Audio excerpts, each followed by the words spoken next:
7절에 보면 첫 언약이 무음하였더라면 둘째 것을 요구할 일이 없었으리라. 이게 선언이에요. 그리고 설명을 어떻게 합니까? 8절부터 12절까지 쭉 보세요. 예레미야 선지자의 예언을 갖다가 그대로 전합니다.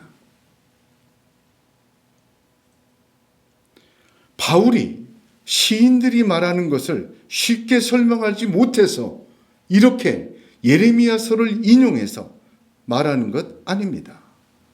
세상의 이치와 철학과 역사와 사람들의 필요성을 몰라서 이렇게 하나님의 두 언약을 예레미야서만을 통하여서 성도들에게 전하는 것 아닙니다. 왜 그렇습니까? 그들의 믿음이 하나님의 능력에 있게 하려 함입니다. 본문을 자세히 보세요. 더 분명합니다. 8절, 9절, 10절 인용문을 보면 예레미야서인데 8절에 주께서 이르시되 볼지어다. 9절에 또 주께서 이르시기를 10절에 또 주께서 이르시되 이 한마디로 끝난 거예요.